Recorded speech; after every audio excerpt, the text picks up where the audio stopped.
E última aula, ué. Que isso? Essa aula a gente vai aprender a colocar referências bibliográficas. Para isso, a gente vai reproduzir esse material. Esse material aqui, ele tem uma formatação bastante diferente do que a gente tem feito e reúne tudo que nós aprendemos até aqui e mais um pouco, tá? A gente vai focar, primeira parte da aula, em criar isso daqui, ó, referências e colocar o negócio desse jeito, que segue as normas da ABNT.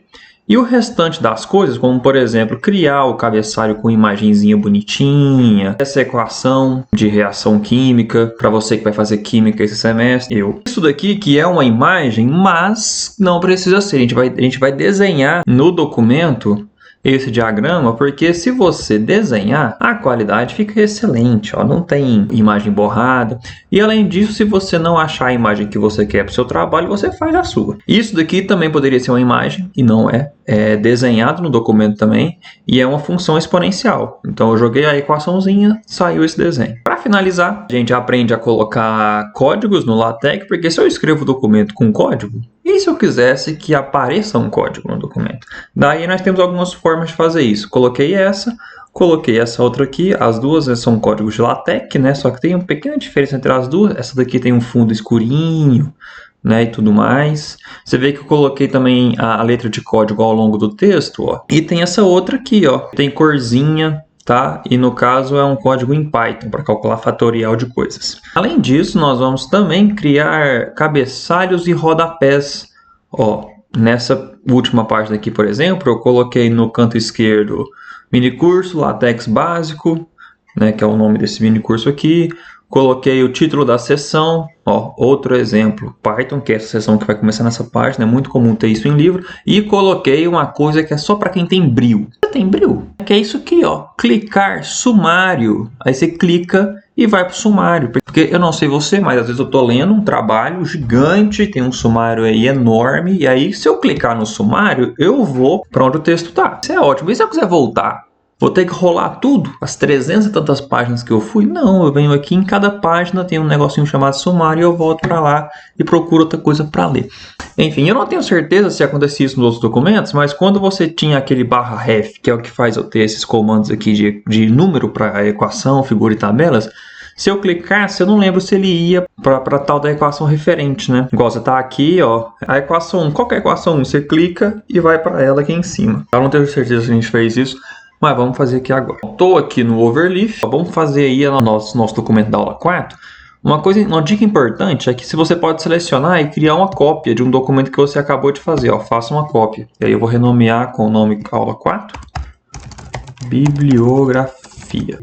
Por que isso é interessante? Porque aí, se você está resolvendo listas de exercício, você quer manter o padrão. Então, você vai, inclusive, aproveitar os pacotes, toda a formatação que você já fez para só escrever o conteúdo da lista mesmo. Então, é assim que você faz.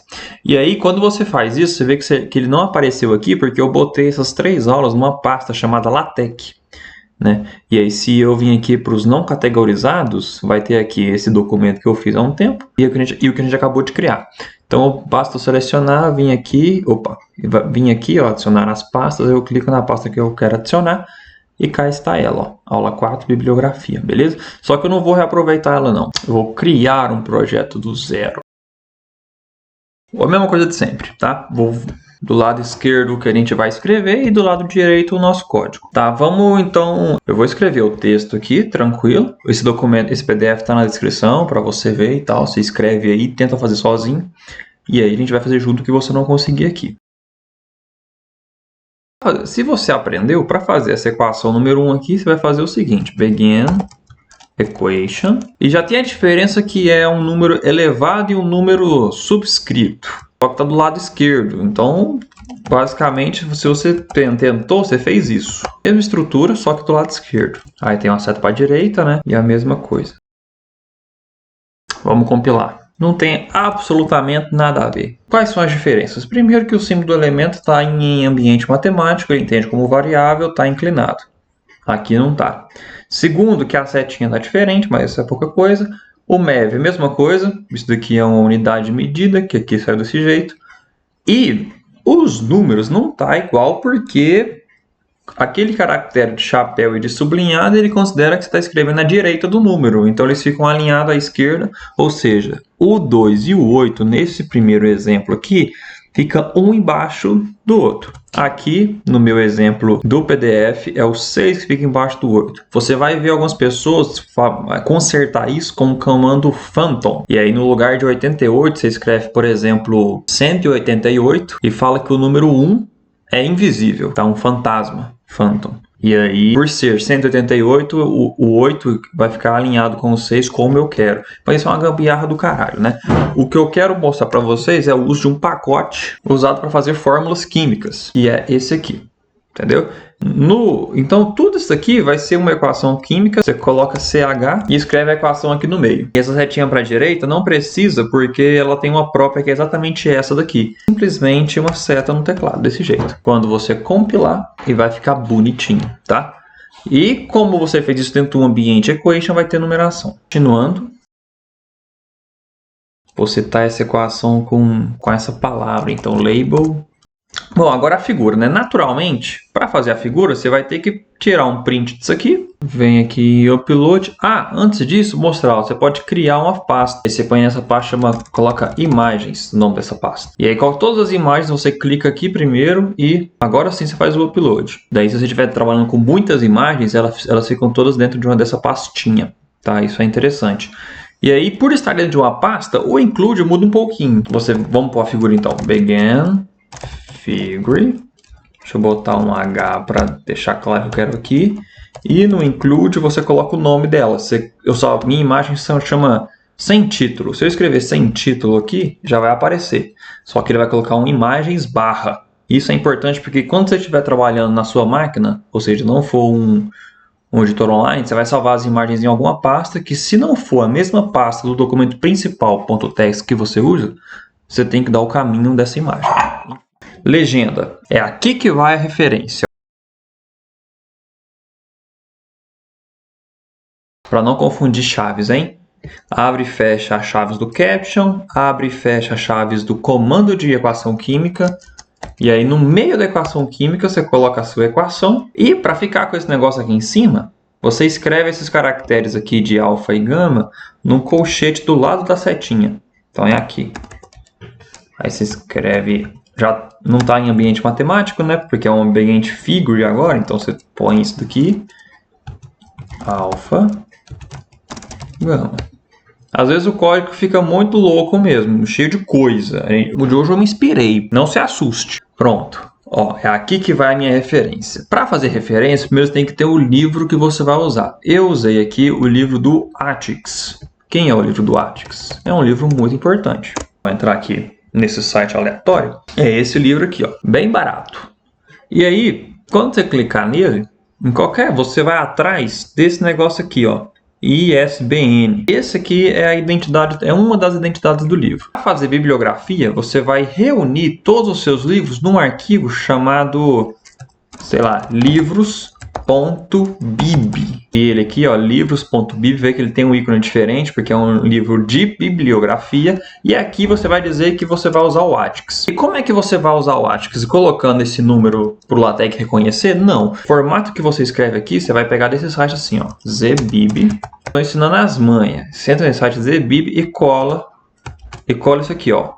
Ou a URL, ou ISBN, ou o DOI, se for um artigo, né? E essas outras coisas aqui. Então você clica. Ó, você tem um livro que eu... Opa, deleta tudo. Ó, já tem um livrinho que eu coloquei aqui para pegar uma referência depois. Então coloca o livro que você quer, cita. E aqui tá ele, ó. Se você estiver usando qualquer editor, você pode chegar aqui, copiar esse negócio e colar.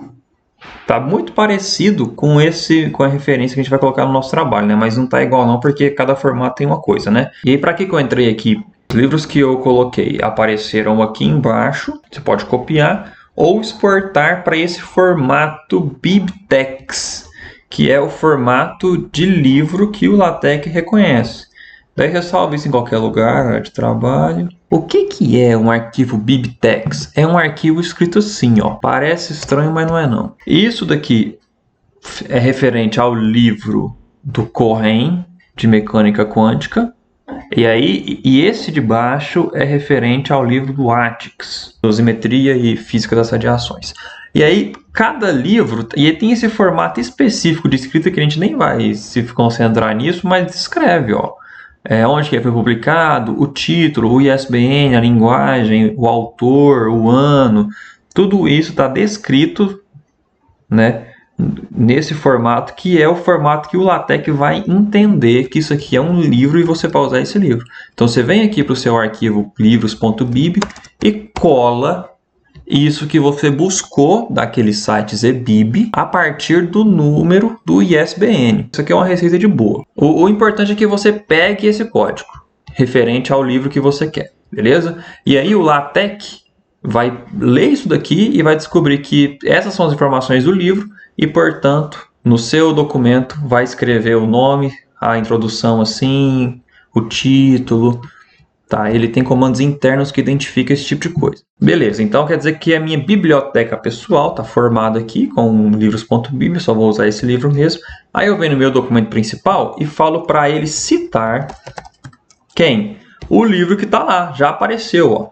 Cite Atix Introduction 1986. Você pode trocar isso, você pode chamar ele simplesmente de Atix, se você quiser.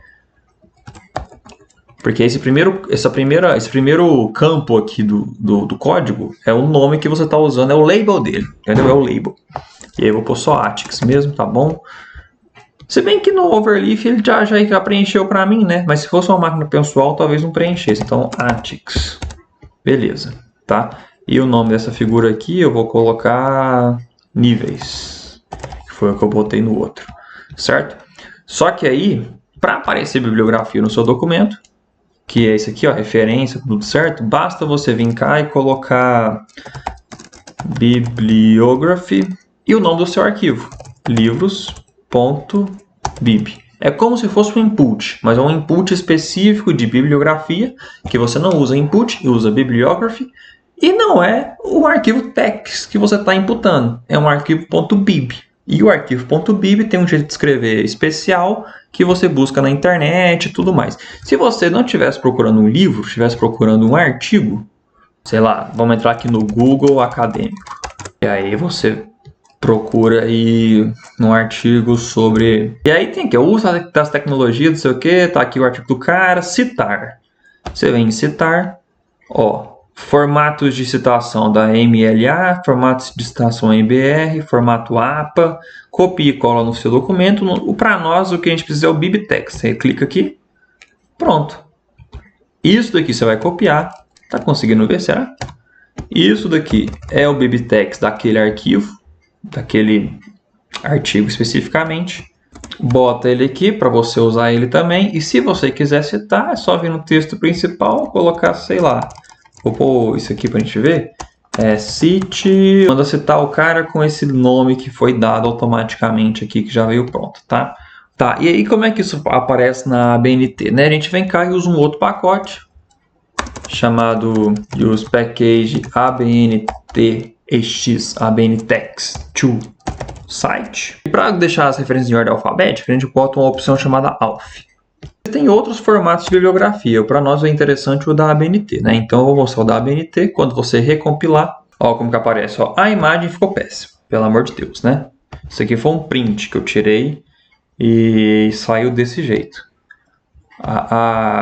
As referências ficou aqui em ordem alfabética, né? O A antes do P, e aqui aparece a citação conforme a ABNT. Enfim, é isso. Agora eu julgo que você está completamente apto a adotar o LaTeX na sua vida. Se você quer agora ver como que a gente faz aquele cabeçalho bonitinho e tudo mais, continua no vídeo. Um grande abraço.